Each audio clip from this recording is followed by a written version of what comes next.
Contrapunto Primera Emisión. Bueno, en la mesa de trabajo de Huancavelica lo tengo a José Javier Orellana, analista económico, mi estimado Isaac, como usted, indudablemente analista económico internacional. Lo vi, mi querido Isaac, ahí en las pantallas de CNN esta semana, hablando, analizando sobre la última medida económica arancelaria del presidente Donald Trump en relación al acero y al aluminio. Mire usted, 25% para el acero y 10% para el aluminio. ¿Eso tiene o va a tener alguna incidencia de carácter político primero y luego económico con los países afectados? Mi estimado Isaac, bienvenido, buenos días. Y buenos días, José. Buenos días a los radioescuchas, buenos días, Pati, buenos días, don Clever. Buenos días a la cabina. Bueno, Isaac, ¿cómo estás? Muy buenos días, Clever, muy buenos días, José, y muy buenos días, Pati. Me da mucho gusto estar con ustedes. Pues efectivamente el presidente Trump ayer firmó la orden ejecutiva estableciendo estos aranceles, una medida muy controvertida que reveló diferencias importantes en el seno de su propio partido y en el seno de su grupo de asesores en la Casa Blanca, porque causó la renuncia de su asesor económico más prominente, el banquero Gary Cohn, quien decidió presentar la renuncia precisamente porque no estaba de acuerdo con la medida.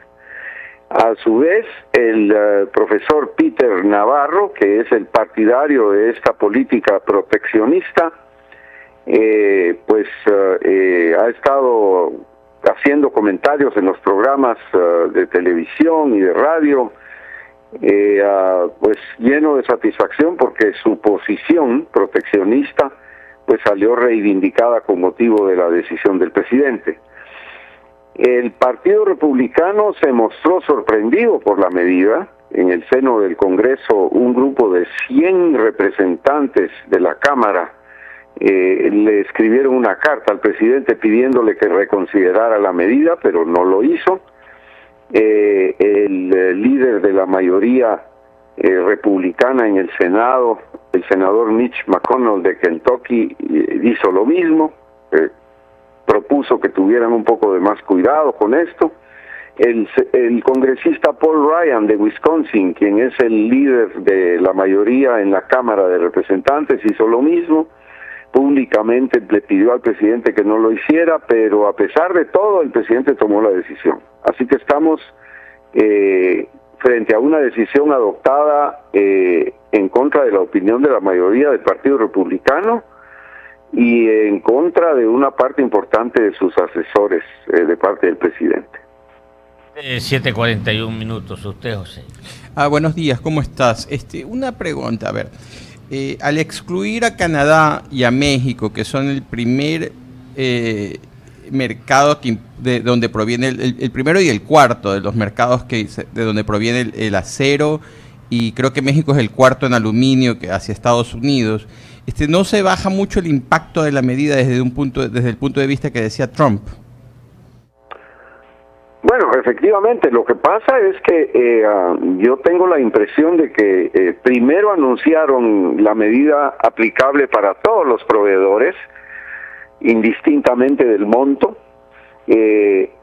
pero luego se dieron cuenta de que, pues por una parte, están afectando a uno de los principales proveedores, al principal, que después de todo es Canadá, y además del hecho de que están en medio de negociaciones para reformar el Tratado de Libre Comercio, y ahora se adopta la medida como diciendo que, bueno, van a suspender el efecto de la medida para México y Canadá si las negociaciones resultan positivas.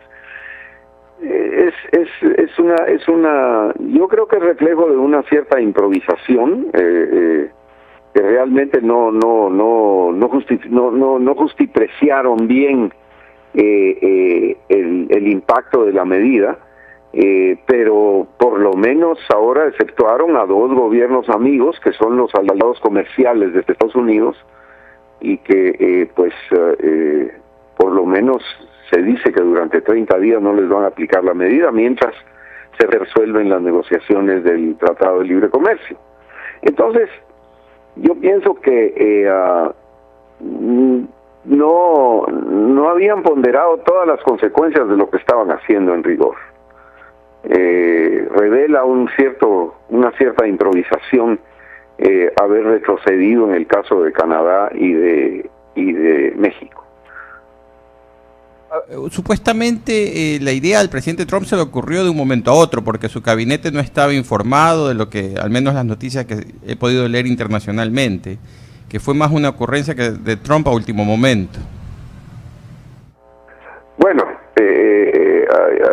hay que decir de que el presidente Trump durante la campaña e inclusive antes, cuando cada vez que, porque el presidente durante un largo tiempo estuvo considerando lanzarse de candidato desde hace años, y siempre tenía ese componente proteccionista en su planteamiento económico. O sea, no es que él haya cambiado de opinión o que haya descubierto, por así decir, el proteccionismo. Y por otra parte, sí lo había prometido durante la campaña, porque muchos de los estados que se pueden favorecer con estas medidas terminaron votando por él. Entonces, pues era como, por ejemplo, el presidente logró captar mucho del voto de los sindicatos, que era un voto tradicionalmente demócrata. Y la manera como logró conquistar ese voto es ofreciendo el proteccionismo.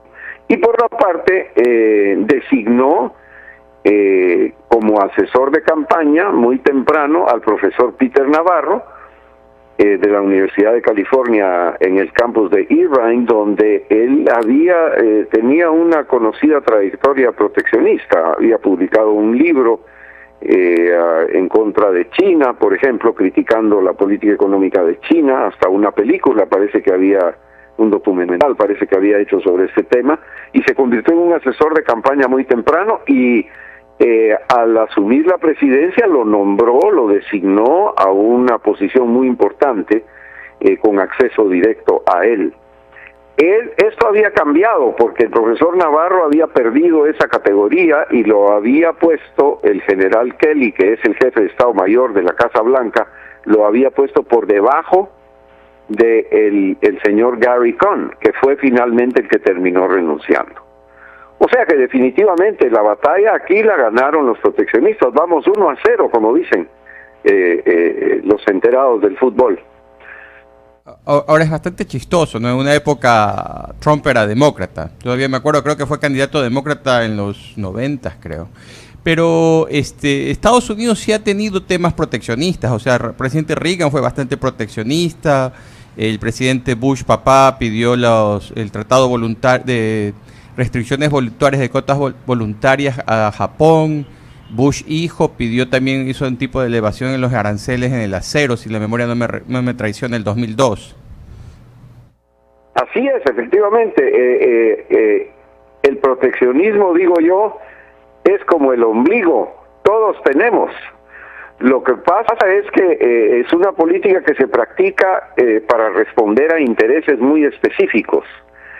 Y como esos intereses a veces logran persuadir a los políticos de que los protejan, pues entonces ocurre en cualquier, por ejemplo, el Partido Demócrata en Estados Unidos tradicionalmente ha sido proteccionista, porque precisamente contaba con el apoyo de los sindicatos. Por otra parte, la política proteccionista depende mucho del grado de apoyo del partido en el poder, y el Partido Republicano ha sido tradicionalmente el partido del libre comercio. O sea, es cierto, han habido medidas proteccionistas por distintas administraciones como resultado de presiones específicas de grupos en particular, porque el proteccionismo, la característica que tiene es que está dirigido a la protección de ciertos grupos muy específicos que logran conseguir la capacidad de persuadir a los políticos de que los protejan. Les voy a dar el ejemplo del acero. En el caso del acero, trabajan en la industria del acero en Estados Unidos 140,000 personas. Pero en las industrias que utilizan acero como materia prima, trabajan 6,5 millones de personas. O sea, lo que se está haciendo aquí, y esas industrias que consumen acero van a tener que pagar el acero más caro. Los productos de esas industrias van a ser más caros por consiguiente, y los consumidores vamos a ser los que vamos a terminar pagando el beneficio que se le está dando a 140,000 trabajadores que trabajan en la industria del acero. Entonces, el proteccionismo tiene esa dimensión, que es hacerle pagar a toda la sociedad el costo de proteger a un sector limitado. Por ejemplo, en América Latina, durante toda la época después de la guerra, durante los primeros 30 años, del 50 al 80, se practicó el proteccionismo, la llamada política de sustitución de importaciones. Y esa política consistía en justificar el proteccionismo con el argumento de la industria naciente, que a las industrias infantiles, en las industrias que estaban naciendo, que estaban creciendo, había que darles protección. Y esto, por supuesto, lo que le dio fue protección a un sector muy específico de industriales que se acostumbraron a gozar de mercados protegidos y que tenían la capacidad de persuadir a los gobiernos de que los protegieran. Pero el costo el costo económico del proteccionismo es que toda la sociedad termina pagando la factura. 7 de la mañana, 50 minutos en Ecuador continental. Ustedes escuchan Huancavelica 830M, dialogando con el analista económico internacional Isaac Cohen. Mi estimado Isaac, seguimos en este diálogo con José Orellana. Una pregunta, Isaac. Aquí en Ecuador se está levantando mucho la posibilidad, y especialmente hay mucho interés, dado que tenemos un exitoso acuerdo multipartes con la Unión Europea, de empezar a trabajar en un acuerdo comercial con Estados Unidos. El embajador ha hecho bastante presencia de que realmente el acuerdo es más importante para Ecuador que para Estados Unidos, dado que Estados Unidos sigue siendo nuestro primer socio comercial. Pero al mismo tiempo surgen las interrogantes de exactamente, y especialmente ahora con la coyuntura actual de la elevación de las tasas al acero y al aluminio, de cuál sería esta posición de Estados Unidos, especialmente con países con los que tiene un déficit grande. Por ejemplo, Ecuador tiene un superávit más o menos de 1.800 millones o 1.500 millones, si la memoria no me traiciona, con Estados Unidos. ¿Cuál es tu posición? ¿Qué es lo que has escuchado en Washington? Creo que tú estás basado, ¿no? Efectivamente, José, estoy en Washington. Bueno, hay que decir de que el presidente Trump ha dicho de que a él lo que no le gustan son los acuerdos multilaterales, son los acuerdos con varios países, que él preferiría hacer acuerdos bilaterales y negociaciones bilaterales.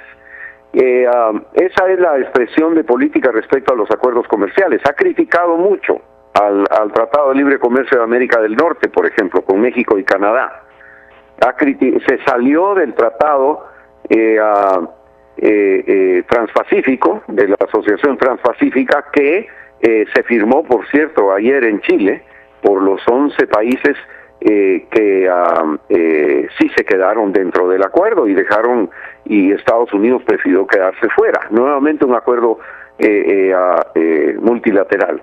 En el caso de Ecuador, yo creo que Ecuador, a diferencia de sus vecinos de Perú y de Colombia, que sí tienen acuerdo y de Chile, que sí tienen acuerdo de libre comercio con Estados Unidos, había preferido no tener un acuerdo de libre comercio hasta ahora, pero yo creo que sería muy oportuno intentar una negociación si es que lo considera conveniente y necesario el gobierno. Yo creo que el saldo comercial de Ecuador con Estados Unidos en gran parte es petróleo. Si entiendo bien, no conozco con detalle las cifras, pero tú me corriges, José. Tienes la razón, es petróleo. Tenemos un superávit comercial, pero el petróleo es el que realmente lo hace crecer. Siga, mi querido Isaac. ¿Cómo no? El petróleo goza de libre comercio, de manera que no sería para el petróleo. Por eso era que el coronel Chávez, en paz descanse, decía que Venezuela no tiene necesidad de libre comercio con Estados Unidos. Y tenía razón, porque el 90% de las exportaciones de Venezuela son petróleo y muchas de ellas van a Estados Unidos. Entonces, será para productos nuevos, para productos diferentes, productos no tradicionales, como se les llama. Yo, por ejemplo, encuentro mangos de Ecuador en el supermercado aquí en Washington, que entran bajo el sistema generalizado de preferencias que ha sido renovado nuevamente para Ecuador recientemente. O sea que algunos productos no tradicionales de Ecuador ya gozan de libre comercio. Entonces habría que ponderar la conveniencia de equiparar la situación de Ecuador respecto a Estados Unidos como la tiene en Chile, como la tiene en Perú y la tiene Colombia, que sí tienen tratado de libre comercio con Estados Unidos. 7:54. Isaac ahora se incorpora a este diálogo Patti Ruiz Conti. Gracias, economista. Economista Isaac Cohen, buenos días. Un gusto tenerlo nuevamente acá en los micrófonos de Radio Huancavilca. ¿Quién pierde en esta guerra de comercio? ¿Estados Unidos o China? Considerando que, por ejemplo, para Estados Unidos podrían decrecer las exportaciones como lo son de partes y piezas de vehículos, de lo que es soya, que es lo que más exporta para este país, hacia China, o aviones, o basándonos ya en temas de que podrían también hacer una reducción en lo que es la compra de bonos del Tesoro. En balance, yo diría que perdemos todos, porque el resultado de esta medida, como ya lo han anunciado varios socios comerciales de Estados Unidos, es que van a haber represalias. 7:55 en Ecuador continental. Estamos dialogando en línea directa con el señor economista Isaac Cohen, analista económico internacional desde Washington DC hacia el Ecuador. Como todos los viernes, nuestro analista, nuestro comentarista, y acá también quien aporta con sus análisis en la web institucional de Radio Huancavilca, como es Isaac Cohen.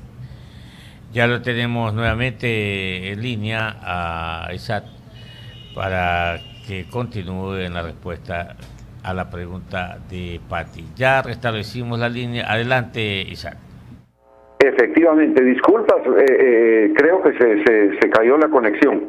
Bueno, decía yo que prácticamente todos perdemos con esto, porque varios de los socios comerciales de Estados Unidos, Patti, han ya expresado la posición de que van a tomar represalias. Entonces esto significa de que van a haber exportadores de Estados Unidos que van a verse directamente afectados.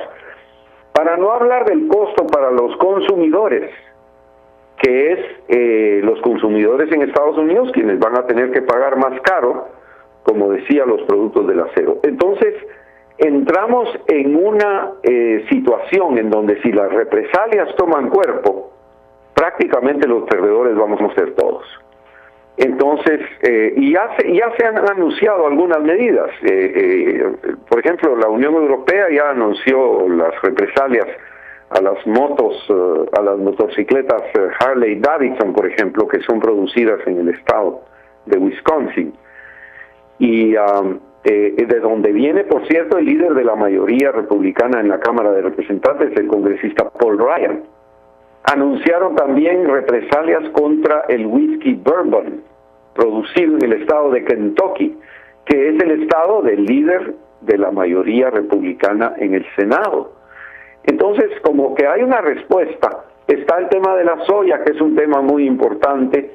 Hay que decir que Estados Unidos ha perdido terreno respecto a las exportaciones a China, porque Brasil se ha convertido ya en el principal abastecedor de soya de China, y las empresas de Estados Unidos han perdido terreno en el mercado de China en materia de soya, pero se dice que China podría tomar represalias en contra de la soya porque la puede sustituir muy fácilmente con producción de Sudamérica, y de esa manera podría afectar al sector agrícola en Estados Unidos, especialmente al medio oeste, que es donde se produce la soya, y en estados que votaron en favor del presidente Trump.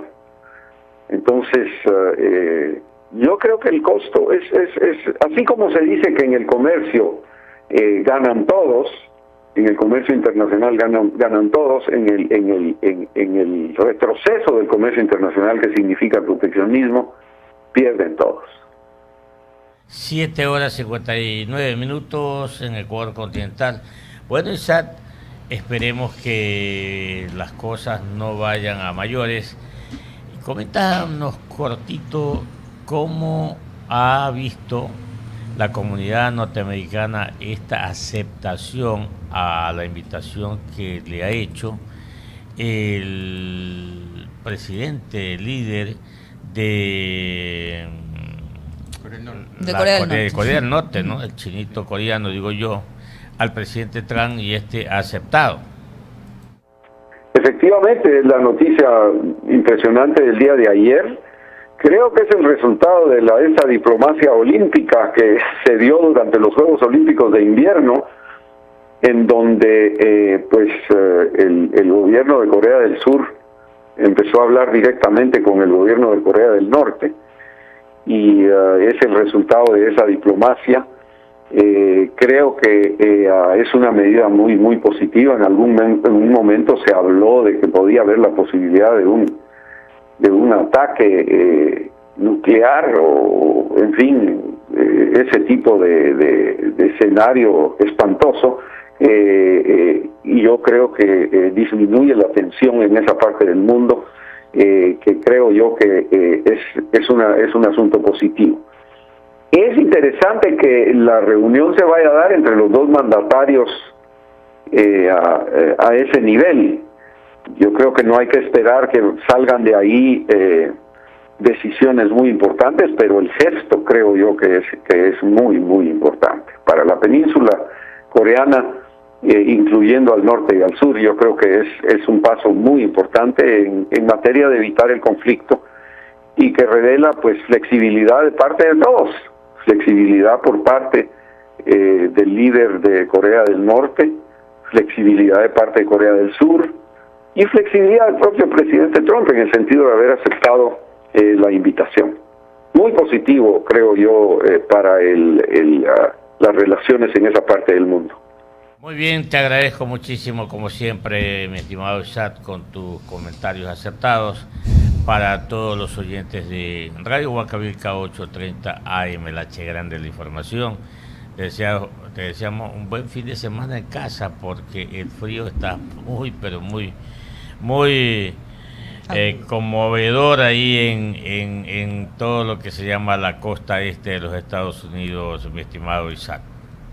Así es, Clever, mil gracias José, Pati, Clever y todos los amigos de Huancavilca. Un abrazo y buen fin de semana para todos. Huancavilca, la H grande de la información.